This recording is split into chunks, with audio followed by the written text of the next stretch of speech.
G'day, welcome back to Super Freak. I'm Hayley Carr. Last episode, we talked about how to get over a fear of failure. And the message underneath that, if you want me to sum it up, if you haven't listened to that episode yet, is the only real failure is when you actually quit. So it was a message about how to think about failure and how to move through it, but really the message under the message was about not quitting and keeping on going. Now, I would love it if you went back and listened to that episode because there's so much more to it than just that.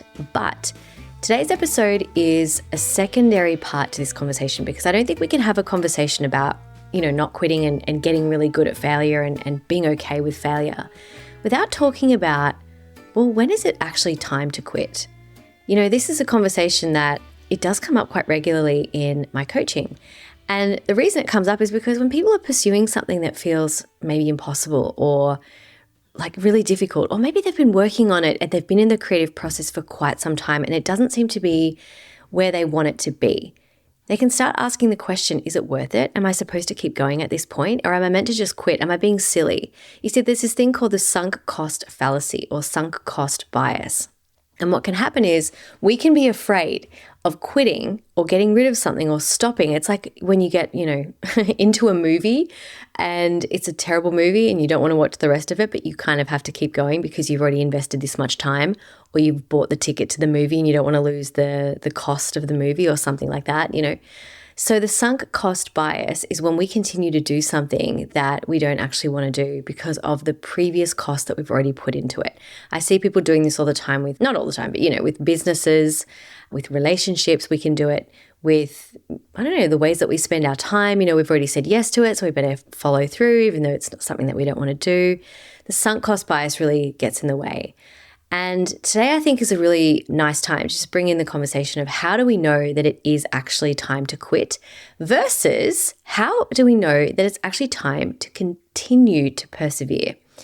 This is a tough question to answer. I can't obviously answer it for everybody in one podcast episode because there is so much nuance to each and every answer, but I can give you some really solid ways to start thinking about it. The first thing I want to acknowledge is that if you are someone who is an entrepreneur or you have a professional goal, or maybe you're an athlete or you have a creative pursuit, like maybe you're a musician or a performer or an actor or a writer or maybe an artist, perseverance really pays off in these particular roles. And this is actually where I see it the most, is in entrepreneurship, creativity, some kind of performance, or when you have a professional sort of a goal. And effectively, the result or success is not just dependent on you doing all the bits that you have to do. It requires the response of someone else or the acceptance of someone else or something like that.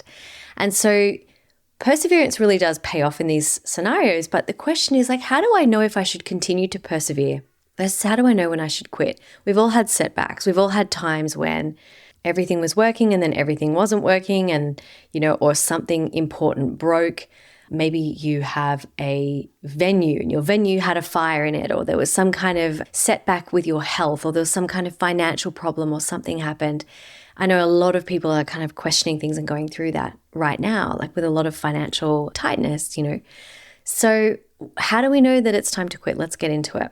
So I want you to think about how difficult this is to answer for a second. And I'm saying this not to point out that you're never going to find the answer, but to really highlight and acknowledge that if you're confused about what to do, this is why.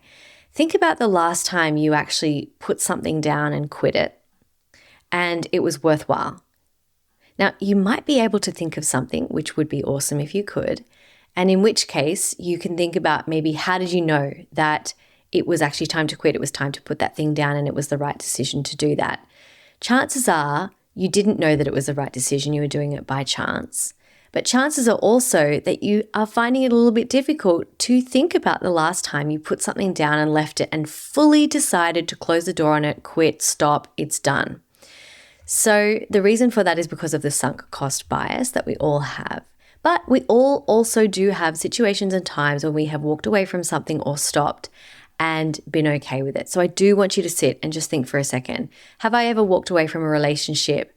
Have I ever put a book down or stopped a movie? Have I ever had a business pursuit and I've given it up and I have stopped? What was it that made me know I had to stop or it was time? And I'm sure the answers are right there.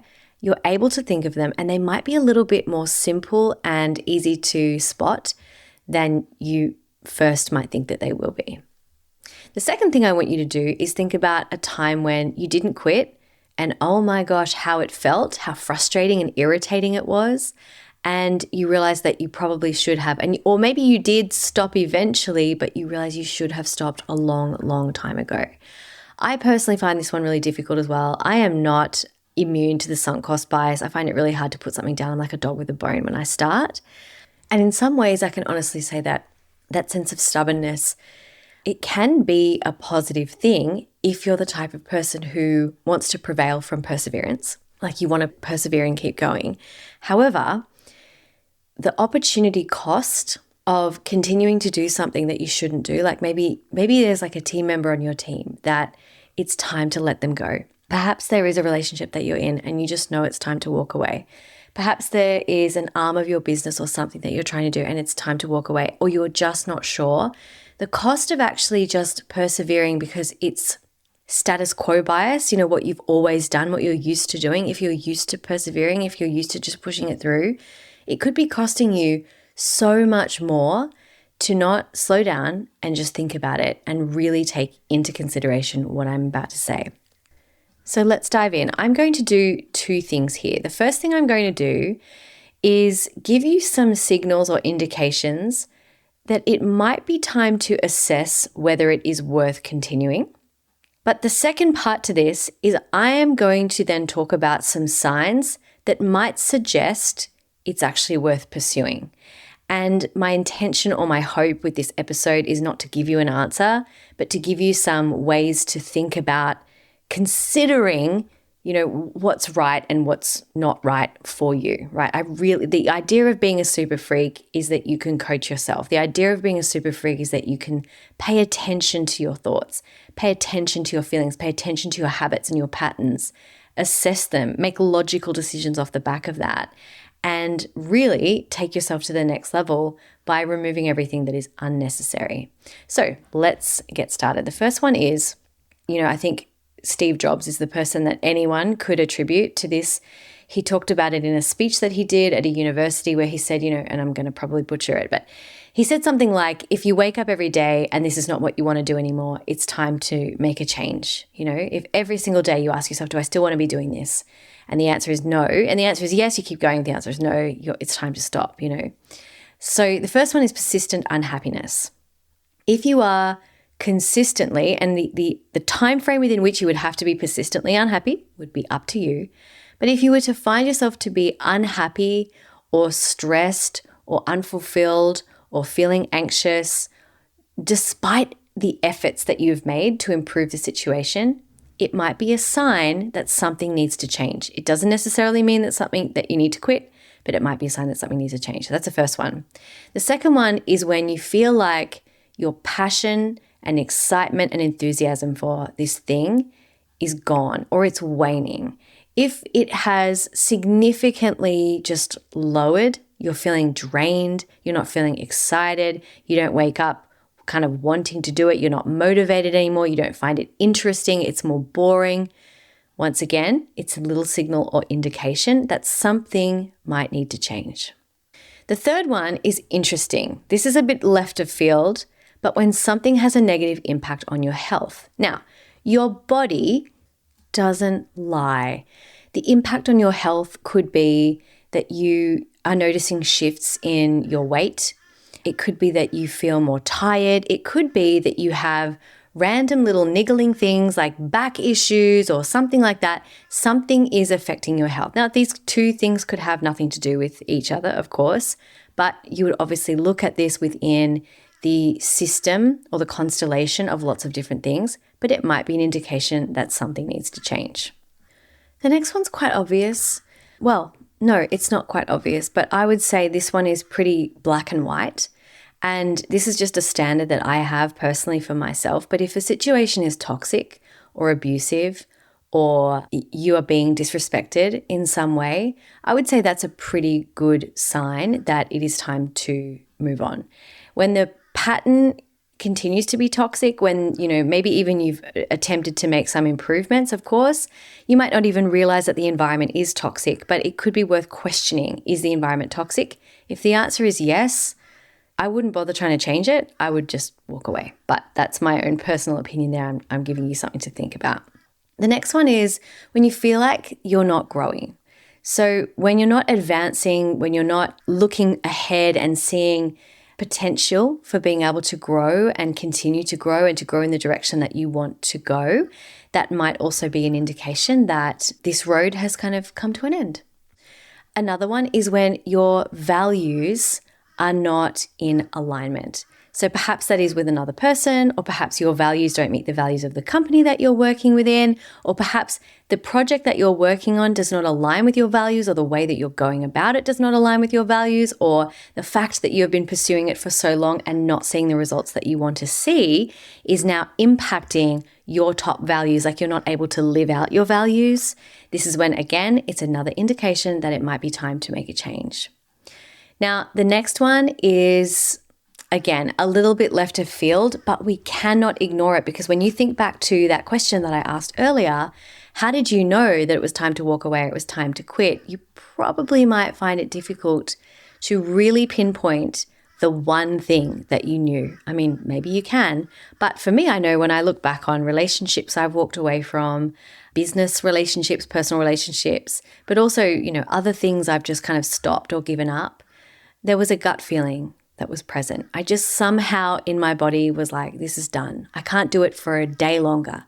It's over. It's finished. I can't go on doing this. I can't. And that gut feeling was just a no. It was a feeling of contraction. It was a feeling of leaning back. It was a feeling of kind of turning away, not wanting to be there, a little bit drained, like energy didn't come up. It sort of went down. So when you get that gut feeling like it's a no, pay attention to it. Again, it might not be a straight up no, I've got to leave, I've got to quit. It might be a situation of no, not now, or no, something needs to change. I really want to acknowledge in this moment that sometimes when the conversation happens around not being afraid of failure and not giving up and not quitting, that can be a really toxic conversation when it comes to situations that are like really toxic and abusive.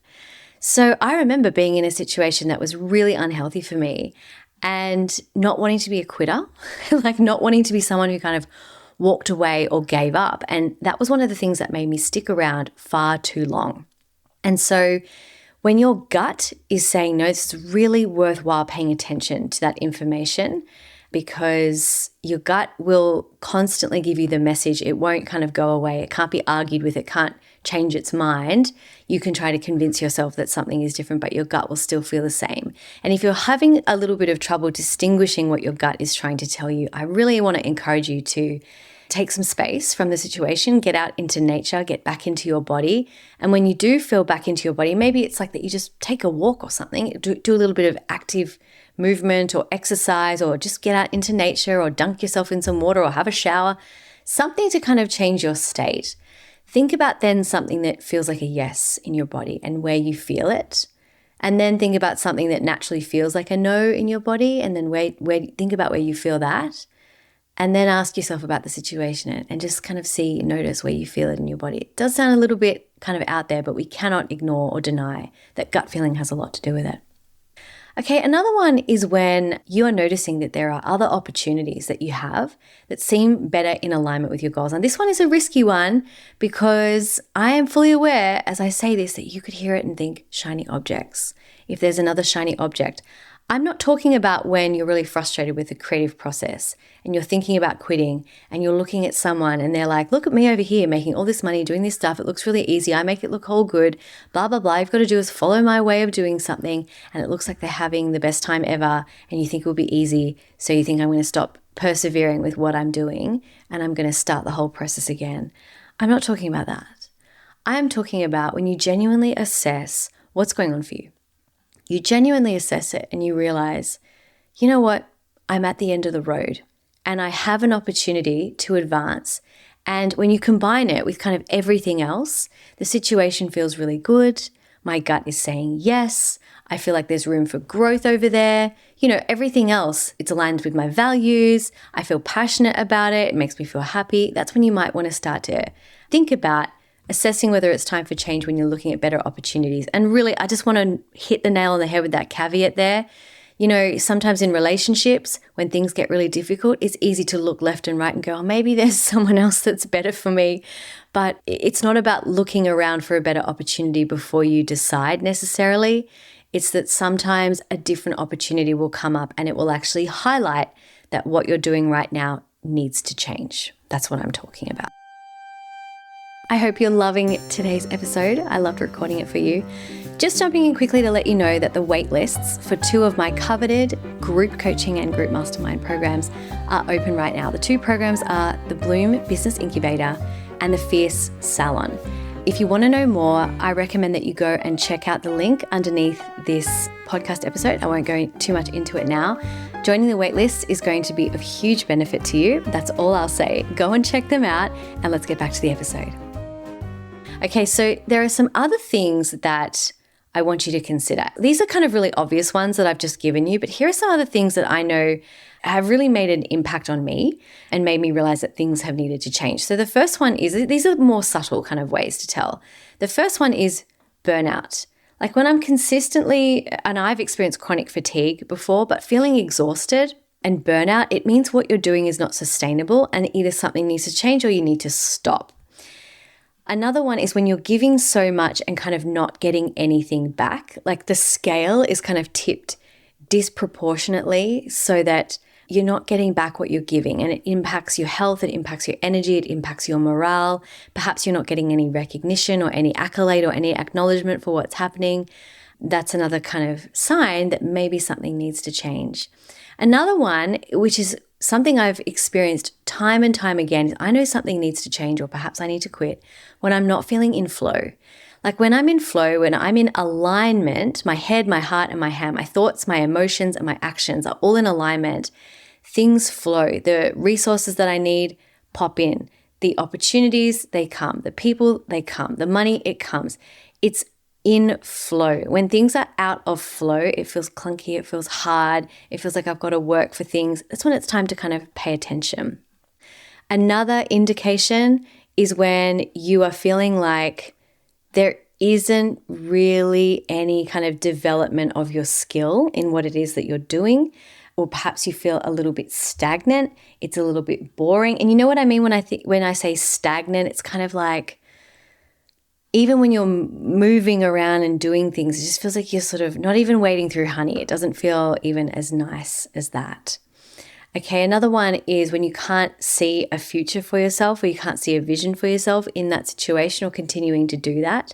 It becomes really difficult to kind of stick it out because you're struggling to see something positive in the future. And once again, and from an NLP and coaching perspective, we do this thing called future pacing. So when I'm talking to a client and I ask them about the problem that they're currently experiencing or the challenge that they've got going on and how it's going to impact their future, they can tell me, this is what's going to happen in the future if I don't change it right now. This is what's going on, blah, blah, blah. We know that a change has been made. When I say, how are you feeling about your future, say 3, 6, 12 months from today? And they give me this completely different answer than what they said previously. Or they can tell that they're now imagining a world where this problem doesn't exist. That's how we know that things are back in alignment. So when you have a future vision that is not positive, when you have a future vision that you can't see yourself doing it, or it doesn't feel good, or it doesn't feel fun, really big indicator, once again, more of the subtle indicators that it might be time for a change. So if you have some or all of these, once again, I want you to know it's not necessarily time to quit, but these are little flags that are saying, hey, it's time to pay attention. Something needs to change. Something needs to be different, but just slow down and pause. And let's have a look at this, okay? So you can start to think about it by writing down what the problem is and really trying to uncover what the actual problem is. You can ask for advice for different people. You can come back to your why. You can come back to your goals. You could change your approach. You could look at what is impacting you that is external. So perhaps there are people that you're working with or mentors that you're working with, or perhaps it's the environment that you're working in or the way that you're working. There could be external factors that are actually impacting the results that you're getting. Sometimes it's not quitting that needs to happen that will actually open everything back up for you and make it work. Sometimes it's actually adjusting what you're actually doing. So it's really worth just sitting down and being with it and assessing it and seeing what you can do. Okay, now we're going to go into how do you know when it's worth actually persevering? Now, all of these are going to be in the show notes underneath this episode, wherever you're listening to it. So this is worth coming back and kind of re-looking at and reassessing for yourself anytime. I'm going to talk now about, some considerations that you might want to think about, which would indicate, hey, I have had challenges. Yes, I'm bored. The situation's not great. I'm not enjoying myself. I'm feeling like I'm ready to quit. But here are some indications that it might actually be worth pursuing, because the truth is, I don't know and you don't know. It's always a risk. It's a risk to keep going and it's a risk to stop. But here are some indications. Number one, you have a gut feeling. Oh my gosh. There it is again, right? I just said gut feeling that it's time to quit, but you also might have a gut feeling it's actually time to stick it out. And you're not going to have the same. You're not going to have a gut feeling that it's time to quit and a gut feeling that it's time to persevere. You're going to have a gut feeling about what to do, full stop. So it's really, really, really worthwhile checking in with your body. Okay, some other indications. Temporary setbacks. So sometimes I know that it can be difficult when you're going through cash flow issues. It can be difficult when you're having tech issues, you're having team issues, you're having performance issues, your health is an issue. Something has set you back and it is temporary, even though it feels like it's going to go on forever.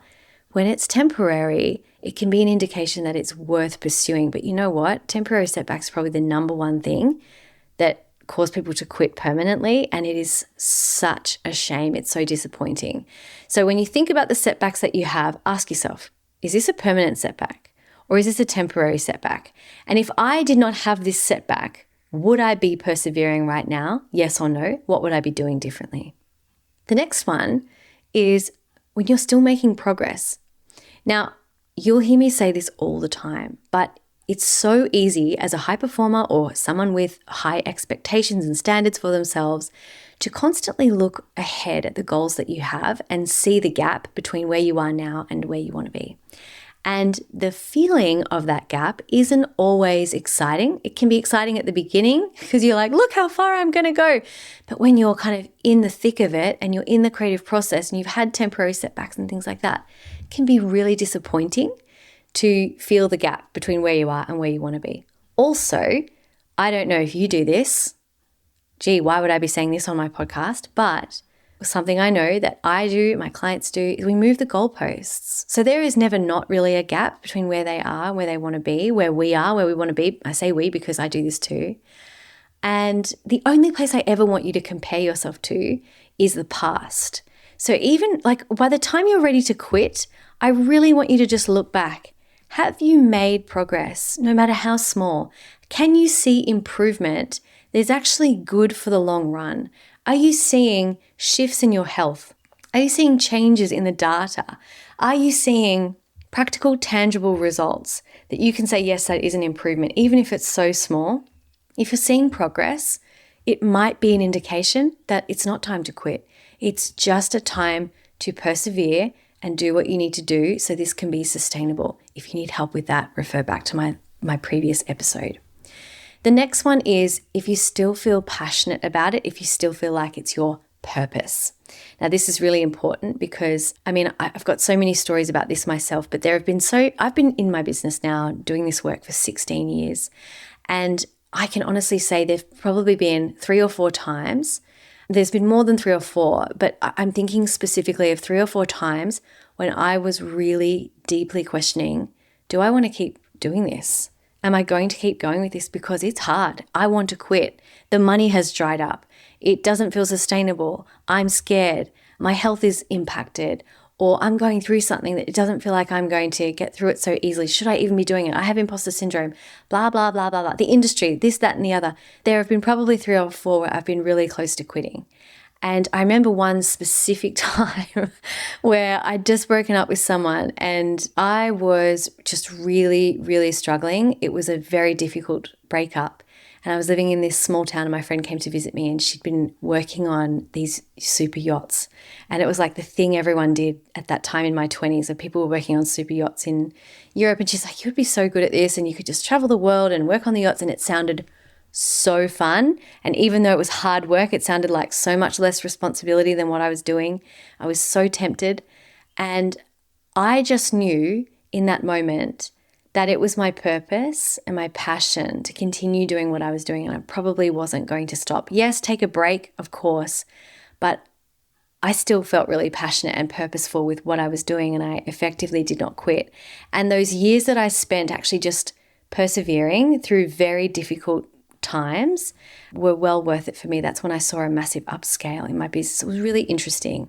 So if you're still feeling like this is your purpose and your passion, it might be time for a change, but it also might be a really great indication that it's worth persevering.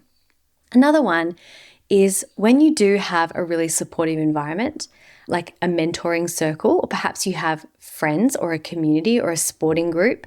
I remember being in martial arts and there were times when I plateaued in my performance, but I had a great community of mentors and coaches and peers who were training with me, and they all knew, yep, this is really normal. It's really natural to feel this way. This is actually what happens when you're training. It's very natural to hit a plateau. So rather than kind of pulling back and thinking, well, maybe this is as good as I'm ever going to get, it's never going to improve, I actually was able to persevere because of my supportive environment. The same thing has happened for me in business as well. I really recommend having a supportive environment no matter what you're doing. It makes it easier to persevere. And I wouldn't say supportive environment is a reason to keep going if you're not meant to keep going, but it definitely makes it easier. Another really great one is positive feedback. Now, this is so interesting because in those 3 or 4 times when I have been really questioning whether it was worthwhile persevering, and it might sound funny to hear me say that on podcast because I'm sitting here with my business and you might think from the outside, oh, well, she knows what she's doing, etc. But there's a human, right, behind this podcast. There's a human who goes through things. There's a human who questions herself. There is a human who goes through phases and seasons of life.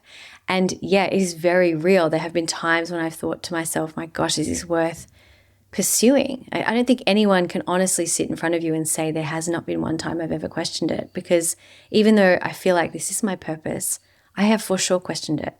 In those times, I always received the most random positive feedback about my work. And even in those tiny little small doses of positive feedback, and sometimes I laughed at it not because the feedback was funny, it was just so uncanny and strange that I should be thinking about quitting. And in that moment, I received some of the most incredible feedback about what I'm aiming to do is actually working. And it's given me so much life and helped me to persevere. And it's also a really big indication that sometimes what's going on in your mind might be imposter syndrome or something like that. But what everyone else is experiencing on the outside is like totally different. So good indication it might be worth persevering. Another one is if you still feel like you're learning and growing, that's obviously really worthwhile. Another one is if you can look back. So this is good. After 16 years, I can look back at different times I've wanted to quit and go, well, I've actually gotten through so many different things. When you look back at different times when maybe your health has been challenged or you've had challenges in your relationship or it's been a difficult, you've moved through, you've had a big goal and you've actually achieved it before, you look back and you realize you actually have resilience to challenge. It might be an indication that it's time to persevere and you can get through this one as well. The thing is, whenever we're going through the thing that we're going through right now, it feels like it's the biggest, it's the worst, it's definitely the end this time. And it always feels more potent or pertinent or important because it is big on the screen of our mind. It's like huge, it's front and center. But it's possibly not as big as some of the hard things that you've done in your life before. It just feels big at this moment. So if you can look back and see other challenges that you've overcome, even if they're not in the same category as your current work, even if they're not in the same sphere, but you can see that you're the type of person who is able to overcome challenges, it is so unbelievably worthwhile to just mark that, note that down, and really remind yourself that you do have resilience to being able to do these things. Okay, so this was a very informative kind of podcast today. But I hope that it's given you some things to think about. And my intention and hope is that this will be a podcast that you come back to if you're ever thinking about quitting. Maybe I should just give up, because sometimes it's not. Sometimes there are also in all of that little indicators that it's time to persevere. But there's also, I really want to let you know, there's nothing wrong with stopping something that it's time to stop. Don't forget about the sunk cost fallacy. Don't forget about what happens to people when they continue to do something just because it's what they've always done. It is sometimes the bravest, most courageous, most productive, most cost-effective, most profit-bringing thing to do is actually to quit or to stop. And so you having some solid tools to know the difference between when it's time to quit and when it's time to persevere, I think is a very, very handy skill to have. So I really hope this episode has helped you today and given you some things to think about. Once again, all these tips will be in the show notes underneath the episode. So feel free to come back and think about them yourself and reread them. And of course, please, if you know somebody who's thinking about quitting, send them this episode and let them know that you believe in them and you believe in them to be able to make their own choice about that as well. But yeah, it is really worthwhile. Really, really, really, really, really worthwhile thinking about it. So thanks for being here today. And I want you to know that everything you want is so much closer than you think. Sometimes quitting is the very thing that is going to get you there. Sometimes persevering is, and only you know the difference. So stay curious, stay open, and I'll see you in the next episode. Ciao for now.